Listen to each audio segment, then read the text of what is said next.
A lone hero, a ravaged town, a desecrated church, and the Lord of Terror.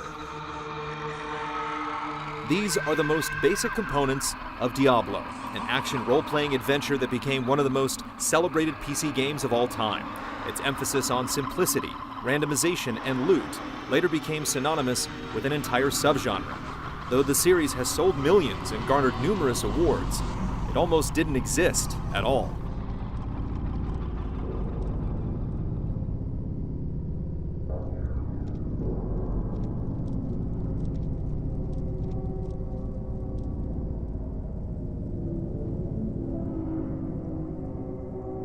The story of Diablo involves descending into the fiery pits of hell, but its creation starts with a tale of two brothers, Max and Eric Schaefer. As kids, Dungeons & Dragons occupied their weekends and summers. The brothers had little interest in convoluted fantasy lore or extravagant settings. In fact, they didn't even bother paying keen attention to the rules. Their journeys were filled with monster slaying and plunder. The simpler they kept it, the more fun they had. Soon something else dominated the boys' lives, an Apple II Plus home computer. The Apple II was the first time Max and Eric truly fell in love with games. Wizardry and Ultima became two favorites since both brought their pen and paper fantasies to life with tense battles, claustrophobic dungeons, and an enticing element of mystery. After college, Max and Eric wound up working for FM Waves, a company that produced business materials. Although it was the last place they expected to make games, a chance meeting between their boss and the head of Atari changed everything. Atari's boss desperately needed games for the Lynx, and FM Waves was in dire financial straits. Even though no one in the company actually knew how to make it, FM Waves agreed to develop Gordo 106, the mutated lab monkey. The Schaefers were asked to create all of the art for the game, and despite their lack of experience, the brothers were more than happy to work on something other than clip art. Soon after Gordo came into the picture, FM Waves hired a programmer fresh out of college named David Brevik to write the game's code. Together, Brevik and the Schaefer brothers plugged away on Gordo 106, a simplistic platformer starring a renegade primate who rescues caged animals from a science facility. Seeing Gordo spring into action for the first time was a transformative moment for Brevik and the Schaefer brothers. They'd done it. They had a working game. Unfortunately, luck wasn't on their side. FM Waves couldn't get past its financial troubles and was soon unable to pay employees, prompting Brevik to leave the company. He quickly found a spot as a programmer in Iguana Entertainment, where he coded titles like the console versions of Super High Impact and NBA Jam. Wide open, he's on fire! Roughly a year later, Iguana decided to move its office from California to Texas. Not wanting to make the transition, Brevik contacted the Schaefer brothers to see if there was any interest in starting their own development studio, since they'd always fantasized about it while working on Gordo. After getting all of the pieces into place, the three of them formed Condor, Inc. During Brevik's time at Iguana, he managed to make quite a few valuable contacts at several game publishers. One of these contacts was David Siller, an executive at Sunsoft aware of Brevik's talent. Siller had 3 games that needed to be made, and gave Condor the pick of the litter. Being the comic book geeks they were, Condor chose Justice League Task Force, a Street Fighter II clone for the Sega Genesis that pit DC superheroes like Batman and Superman against each other. And with that, Condor's first project was underway, but they needed more than 3 people.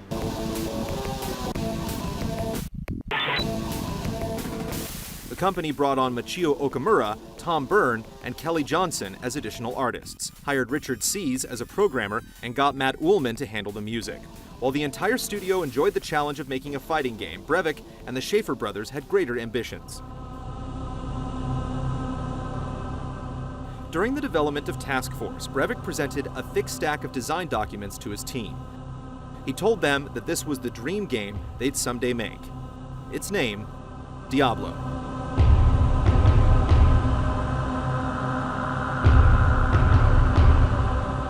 The idea for Diablo was primarily inspired by 3 games: Moria, Angband, and XCOM UFO Defense. All of them had a common element: randomly generated maps. Brevik loved the idea of randomly generated maps because it made the game feel like it belonged to the player. A programmer wasn't funneling anyone through their grand vision. Instead, the game came to life as it happened. While Moria and Angban's graphics were crudely represented with numbers, letters, and shapes, XCOM's isometric perspective captivated Brevik and the Schaefer brothers. The vision for Diablo was to capture Moria and Angban's sense of adventure while mimicking XCOM's look. Condor's founders figured they finally had a chance to pitch Diablo at CES 95, where they'd be showing off Justice League Task Force. The trio arrived at the event early, grabbing any publisher that listened. The response, however, was always the same: role-playing games are dead. Computer RPGs struggle to keep up with graphical advancements of other games like Doom or Myst, and had become increasingly stat-laden, appealing only to the most hardcore players. As a result, sales plummeted, and publishers didn't want to touch any sort of Dungeons or Dragons. Diablo seemed like a dead dream, but a pleasant surprise awaited in Sunsoft's booth. Another studio worked on a Super Nintendo version of Task Force, which Brevik and the Schaefer brothers only found out when they saw the team in person. That other company went by the name Blizzard Entertainment, and it was clear they had passion. The group came across like a bunch of gamers making games, rather than some suits trying to grab a quick buck. Blizzard wanted to get more PC games under its belt, and seeing the perfect opportunity, Brevik and the Schaefers pitched them Diablo. After a long period of waiting and negotiation, the stars aligned. By the end of February 1995, Blizzard and Condor settled on a contract. With a publisher behind them, Diablo could finally become a reality. The very first goal was to nail the feel of the game. To help, Brevik reversed engineered XCOM to better understand how it worked. Everything took place on a grid, with each character and object occupying a lone tile. Diablo functioned the same way. Using Condor's own crude tiling system, the team slowly started on the game's 16-floor dungeon. For movement, the game relied on mouse-driven commands. Players stepped across the grid tile by tile with one click. Picking up items, opening the inventory, and attacking also happened with a single click. To honor the legacy of the roguelike genre Brevik loved, Diablo utilized turn-based gameplay. The player was safe as long as he remained stationary, allowing time for planning and managing items. There was only one problem. Blizzard didn't like it. After playing an early build of the game, they thought the turn-based system wasn't exciting enough. The company's experience with Warcraft Orcs and Humans demonstrated that players enjoyed making split-second decisions in the heat of battle. Having an unlimited amount of time to plan the next move extinguished any sense of urgency. Brevik and the Schaefer brothers countered that because Diablo was a modern interpretation of roguelikes, the game had to remain turn-based to stay true to the genre. Besides, the trio didn't want to be told how to make their game. It turned out the rest of Condor didn't agree. The overwhelming majority of the team thought the switch to real-time gave Diablo a better chance at success. If Brevik and the Schaefer brothers stuck to their guns, Diablo wouldn't represent what Condor as a whole believed in. That weekend, Brevik sat down at his computer and pored over the game's code. How could he completely rehaul everything? After a sleepless night of staring at his monitor, Brevik somehow managed to create an entirely new version of his dream project. To this day, he describes one moment as the most important in his career. Playing a warrior, Brevik saw a skeleton on the other side of the room. He clicked, his character walked over, and then smashed the monster into a pile of bone. The immediacy made the fight thrilling in a way Diablo hadn't been before.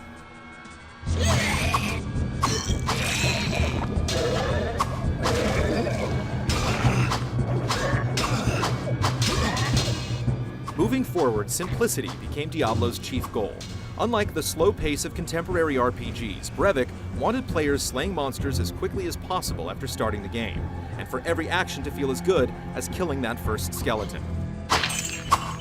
A lot of it had to do with audio and visual feedback. Using a health potion produces an odd but satisfying bubbling noise. Gold pieces clink together upon picking them up, and equipping heavy armor makes a heavy metallic thud. Like the sound effects, ridiculous death animations add a lot to Diablo's appeal.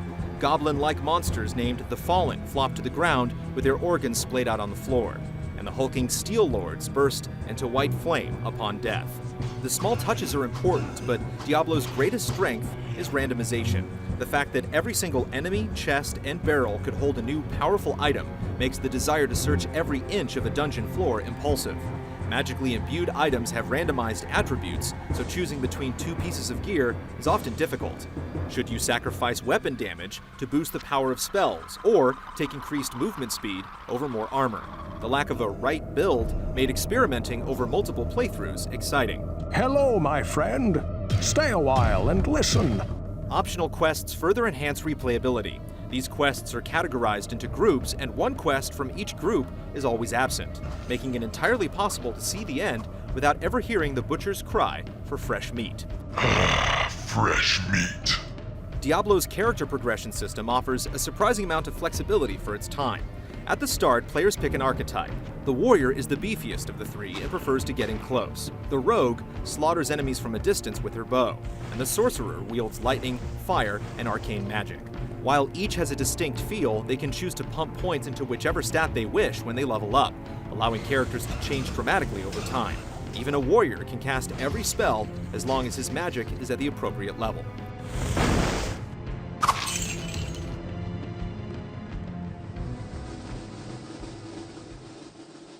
For a game that does such a good job making you feel empowered, Diablo has a hopeless tone. Impaled corpses, burning crosses, and pentagrams are common sights. Condor wanted to make a fantasy game that didn't feel like other fantasy games, settling on a gothic style that immediately made it stand out. The sanctity of this place has been fouled. Just as defining as Diablo's look is its soundtrack.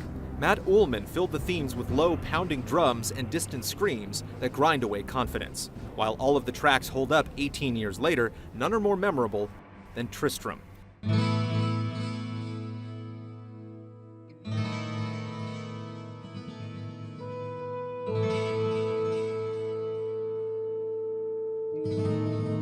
Titled after the game's town hub, a 12-string guitar creates a tone that's simultaneously warm and ghost-like.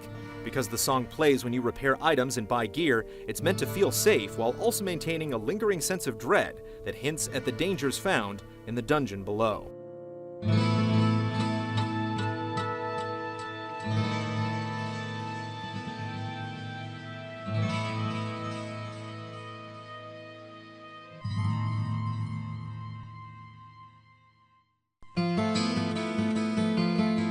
From a development standpoint, making Diablo went as smoothly as anyone could have hoped for.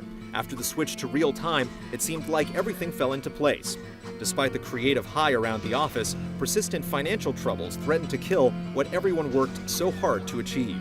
Right around the time Condor spent almost every penny it had, Blizzard stepped in.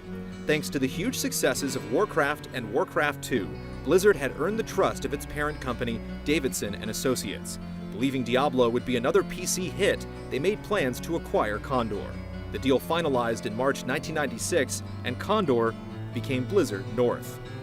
In addition to the name change, the acquisition came with one very big request. Blizzard wanted Diablo to use Battle.net, its new online service that allowed for free online multiplayer over the internet and local area networks. While Blizzard North was excited at the prospect, they were also terrified. Diablo is set to release in less than 6 months, and the implementation of Battle.net would require a complete overhaul. After an intense few months, Blizzard North finally got Battle.net to play nice, and Diablo released on December 31st, 1996. The game did astoundingly well, going on to sell more than 2.5 million copies worldwide.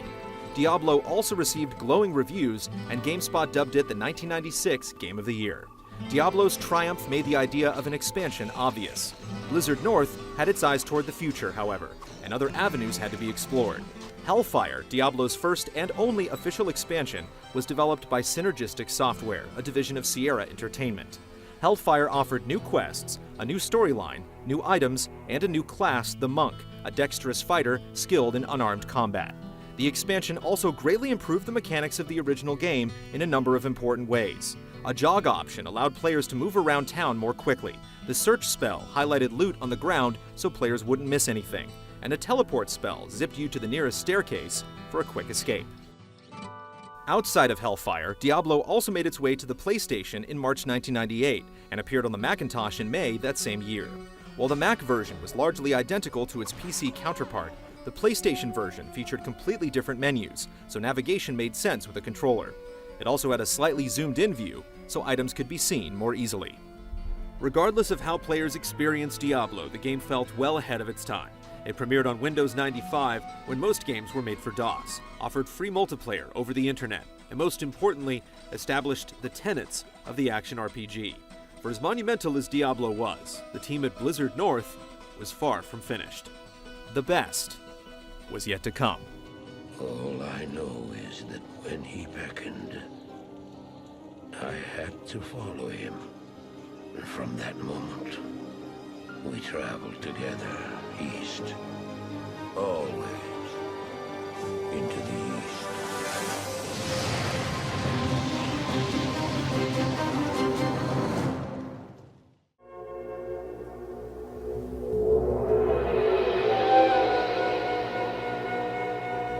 Diablo was a game that almost didn't happen. Thanks to a few lucky connections, a chance meeting with Blizzard, and financial support during dire times, one of the most definitive action role-playing games got to see the light of day. Diablo 2 had an equally difficult struggle, but one that was much different in nature.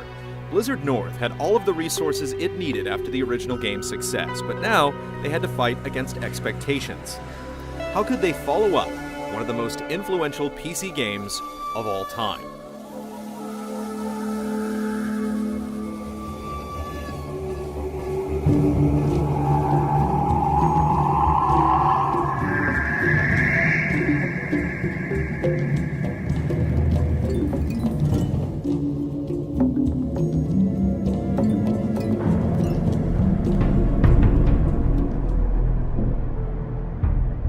In a post-mortem feature written by senior designer Eric Schaefer and posted on Gamasutra, he describes the last 4 months of Diablo's development as a grueling crunch, during which the entire team struggled to stay on schedule. Diablo was the biggest project Blizzard North had ever worked on, and they somehow managed to implement online multiplayer mere months before the game shipped. Needless to say, Blizzard North wasn't thinking about a sequel when Diablo released on December 31st, 1996. All anyone wanted was a break. And that was exactly what they got. 3 months of freedom from demons, swords, and sorcery.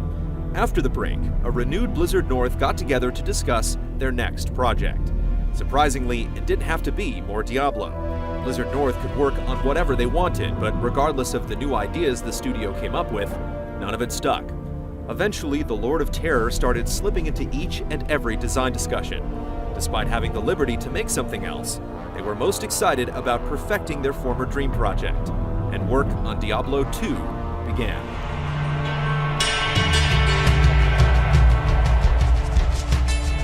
According to Eric Schaefer, Diablo 2 never had an official, complete design document.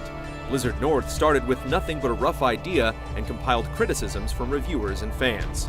The general goal was to keep Diablo largely the same, but make it bigger and better in every way. One of the most obvious ways they accomplished this is through the addition of new classes. Instead of the warrior, rogue, and sorcerer, Diablo 2 features the barbarian, Amazon, paladin, necromancer, and sorceress. While the barbarian and sorceress are fairly analogous to the warrior and sorcerer in the original Diablo, the others are more unique. The Amazon, for example, is quite effective with the bow, but is also adept with spears and javelins. Regardless of which class players choose, Diablo 2's new skill system offers far more flexibility than the first game. Skills not only make classes distinct from one another, but also allow for variety amongst players of the same class. Each class has 3 different specializations to choose from, but is never confined to pursuing just one. A necromancer can pick skills that summon monsters like powerful skeleton mages and burly golems, or skills that produce debilitating curses.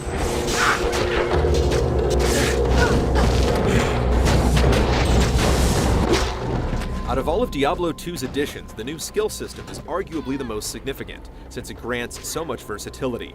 Some builds are more successful in single-player, while others fare better in competitive multiplayer. Diablo 2 certainly isn't the first role-playing game to feature skill trees, but its specific implementation works so well that it's been mimicked by countless other games, including Blizzard's own World of Warcraft.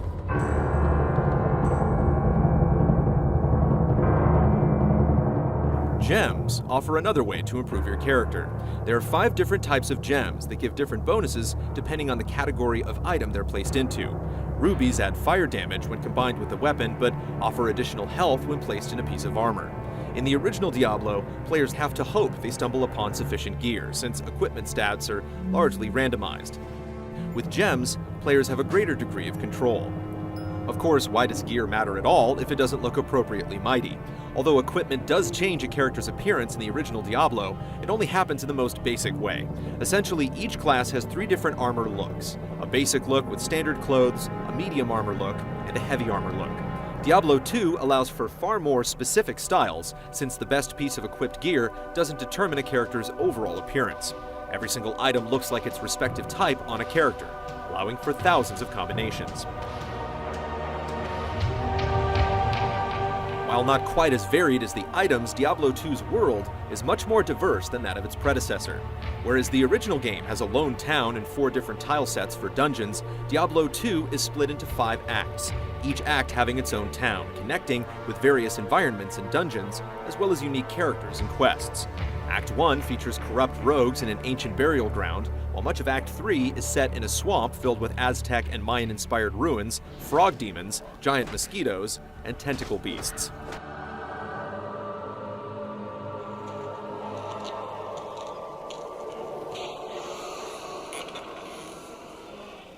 So, Marius, at last I find you.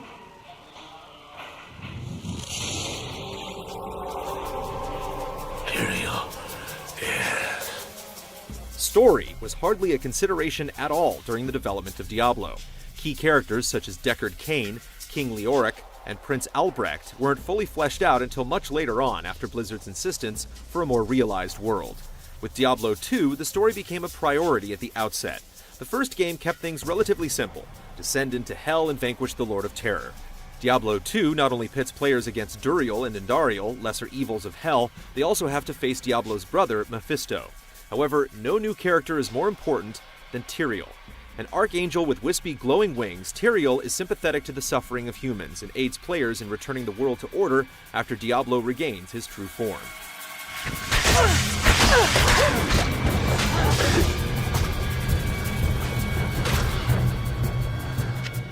Much like the story and gameplay, online multiplayer received an enormous overhaul in Diablo 2. In the first game, all online characters are stored locally on player hard drives, making them easy to modify. As a result, rampant cheating plagued Diablo not long after its release, with countless players using unstoppable heroes with ridiculously powerful items. In an effort to stop such a thing from happening in Diablo 2, multiplayer has both open and closed realms. In closed realms, characters are stored on Blizzard servers, making them much more difficult to access. Those still wanting to use locally stored adventurers can play on open realms. Even with the severe level of cheating, Diablo 2's multiplayer was a much more significant part of the game than before. Up to 8 players could play simultaneously, double the amount of the first game. Additionally, Diablo 2 skills were designed with online multiplayer in mind, including auras and war cries, which buff the entire party instead of just one player.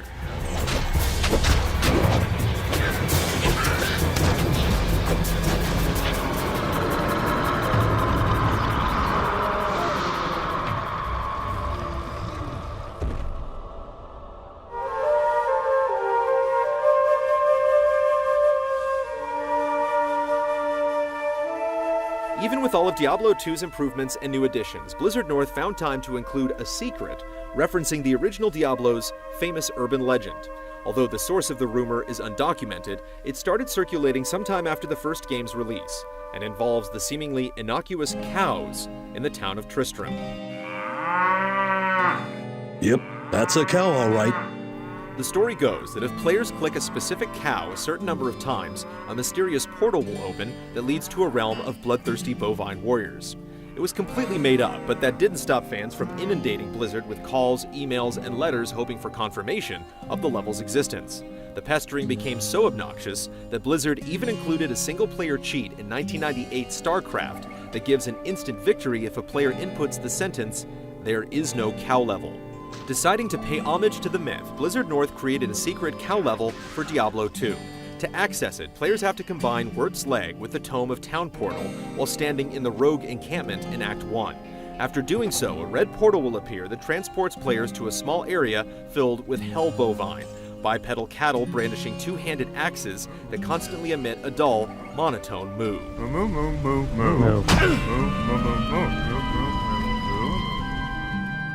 It certainly behooves a game to throw in an Easter egg or two, but Blizzard North wanted to avoid another crunch period during Diablo 2's creation. The team assumed that because the basics from the first game had been figured out, they could make a sequel 4 times the size with only 2 times the work, predicting a 2-year development schedule. At the start of production, Blizzard North consisted of 24 employees, but grew to more than 40 as the scope of the project expanded. Development lasted more than 3 years, and according to Eric Schaefer, Blizzard North had essentially produced between 2 and 3 games, later combining them to form the final product. Less than 1% of the code and art from the first game was used in Diablo 2, primarily because the game featured a new graphics engine that allowed for colored lighting and a quasi-3D perspective. Instead of 4 months, the crunch for Diablo 2 lasted an entire year, almost 1/3 of its total development time. All the tireless work paid off when Diablo 2 arrived for PC on June 29, 2000, and appeared on Macintosh July 26th of the same year. It sold more than 1 million copies in the first 2 weeks of release, making it the fastest-selling PC game of its time. Diablo 2 also won numerous awards, including Game of the Year from the Academy of Interactive Arts and Sciences at the 2001 Interactive Achievement Awards.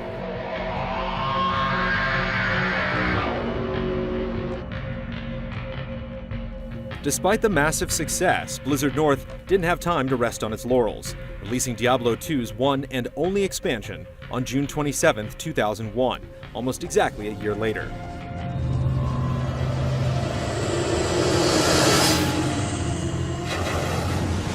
Lord of Destruction features a lengthy new act continuing exactly where the main game left off, tasking players with killing the third and final primeval Baal.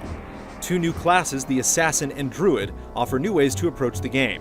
The Assassin functions like a mix between a thief and monk, skilled in martial arts, setting up traps and lockpicking. Druids command the elements with spells like Fissure and Volcano, and can also transform into different beasts, such as a werewolf or the fearsome werebear. Other additions include new items, an expanded stash to store more treasured belongings, and an option to play Diablo 2 at a slightly higher resolution.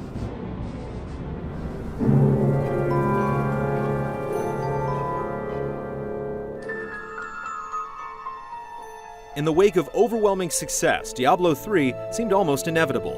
Yet for years, fans heard nothing about the sequel, and rumors about the game's development started becoming more and more rampant.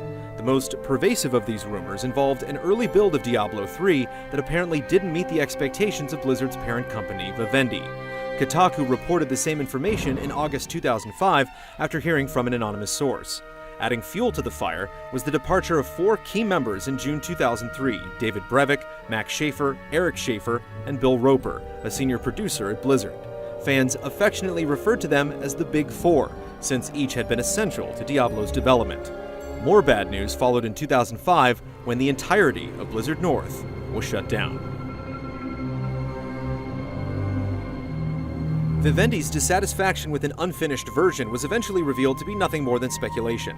According to Eric Schaefer and Bill Roper, the real reason the Big Four left was because they weren't being listened to. After the release of Lord of Destruction, Vivendi was looking to sell Blizzard North, and the studio wanted input on the sale, specifically a renegotiation of their bonus structure. Blizzard had become more and more profitable, but staff bonuses weren't reflecting that growth. Vivendi reportedly refused to acknowledge any of their requests, which resulted in the Big Four leaving the company.